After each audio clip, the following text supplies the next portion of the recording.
आता आपण प्रत्येक वेळी ऐकत असतो की दावोसला जाऊन महाराष्ट्र सरकारने इतक्या कोटींची गुंतवणूक आणली. यामुळे महाराष्ट्रात रोजगार उपलब्ध होणार. त्याचप्रमाणे दावोसमधील वर्ल्ड इकॉनॉमी फोरममध्ये भारताच्या पवेलियनमध्ये महाराष्ट्रात मोठ्या प्रमाणात गुंतवणूक झाली आहे. महाराष्ट्राचा बोलबाला या वर्ल्ड फोरममध्ये राहिल्याचा दावा सातत्याने महाराष्ट्र सरकारच्या वतीने करण्यात येत आहे. महाराष्ट्रात दावोसमध्ये जगभरातील विविध उद्योग क्षेत्रातील दिग्गज कंपन्यांनी सर्व विक्रम मोडत 15,75,00,00,000 रुपयांचा करार करण्यात आले आहेत असं सांगण्यात येते.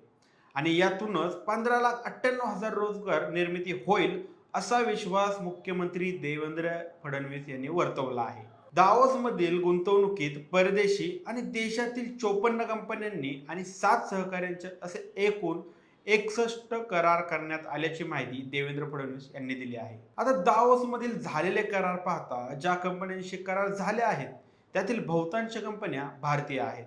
आणि महत्वाची बाब म्हणजे या कंपन्यांचे मुख्य कार्यालय महाराष्ट्रातच आहे. आता मुद्दा समोर येतो तो म्हणजे या कंपन्या आणि त्यांचे कार्यालय जर महाराष्ट्रात आहे तर मग हे करार दावोसला जाऊन करण्याची गरज काय? आता या दावोसला जाऊन केलेल्या करारांचं पुढे काय होतं, तसेच गेल्या वर्षी झालेल्या करारांचं काय झालं, या सगळ्या गोष्टींची माहिती सांगणारा हा व्हिडिओ. नमस्कार, मी सनी आणि तुम्ही पाहताय दैनिक राज्यतंत्र. आता महाराष्ट्र सरकार दावोसला जाऊन नेमकं काय करतंय, जर कंपनीचे करार केलेत तर मग त्याचं पुढे काय होतं, असे अनेक प्रश्न उपस्थित केले जात आहेत. विधान परिषदेचे माजी विरोधी पक्षनेते ठाकरे गटाचे आमदार अंबादास दानवे यांनी यासंबंधित एक वक्तव्य केलं आहे.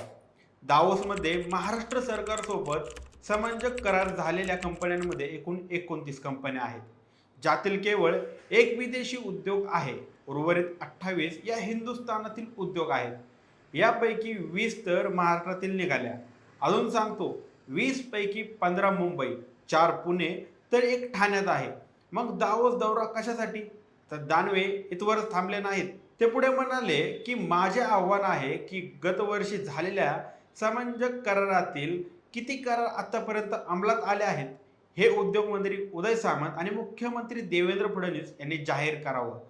हा आकडा 20-25% नक्कीच कमी असणार आहे. आता या बाबतीत मुख्यमंत्री देवेंद्र फडणवीस यांनी माहिती देताना सांगितलं की गत वर्षी दावोसमध्ये तत्कालीन मुख्यमंत्री एकनाथ शिंदे यांच्या काळात चांगली सुरुवात झाली होती.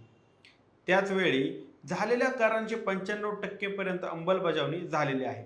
महाराष्ट्राच्या बाबतीत याही वर्षी विविध क्षेत्रात गुंतवणूक येत आहे, पण याचा सर्वे किंवा रिपोर्ट कुठेही आढळून येत नाही. मग प्रश्न उपस्थित होतो की गेल्या वर्षीच्या गुंतवणुकीचं काय झालं? दानवेंसोबतच काँग्रेस नेते आणि प्रवक्ते सचिन सावंत यांनी देखील सरकारवर निशाणा साधला आहे. ते म्हणाले, जनतेचे करोडो रुपये खर्च करून दावोसला गेले आणि तिथे जाऊन भारतीय कंपन्यांशी गुंतवणूक करार केले. आता या सर्व कंपन्यांचे मुख्य कार्यालय मुंबईत आहे. मंत्रालयात बसून हे करार झाले असते की रिलायन्सच्या अनंत अंबानी मंत्रालयातून धन्यवाद देता आले असते की. पण दिखावा, खोटेपणा हा या महायुतीच्या सरकारचा कार्यपद्धतीचा भाग आहे. आता या कंपनीच्या करारासाठी दावोस इकॉनॉमी फोरमच का, हा देखील मोठा प्रश्न आहे. यावर बोलताना देवेंद्र फडणवीस म्हणाले, दावोसमध्ये जगभरातील सीईओ येतात. आपल्या कित्येक कंपन्या भारतीय असल्या तरी देखील त्या आता इंटरनॅशनल झाल्या आहेत.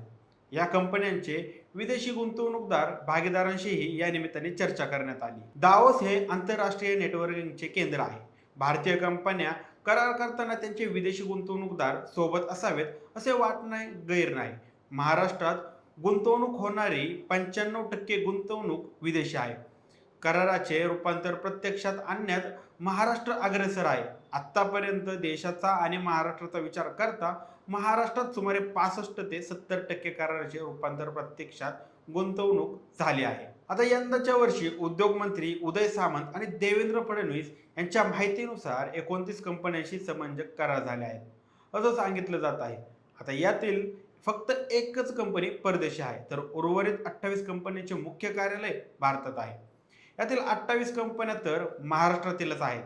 आता सगळ्या गोष्टी भारतात त्यातल्या त्यात महाराष्ट्रात असल्यामुळे या कंपनीचे समंजस करार दावोसला का नेण्यात आले हा प्रश्न उपस्थित होत आहे. आता गेल्या वर्षी झालेल्या करारांबाबत बोलायचं झालं तर काहीच सापडत नाही.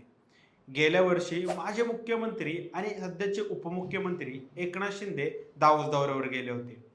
या दौऱ्यावर गेल्यानंतर त्यांनी 3,52,000 कोटींचे करार केले आहेत असं सांगण्यात येत होतं.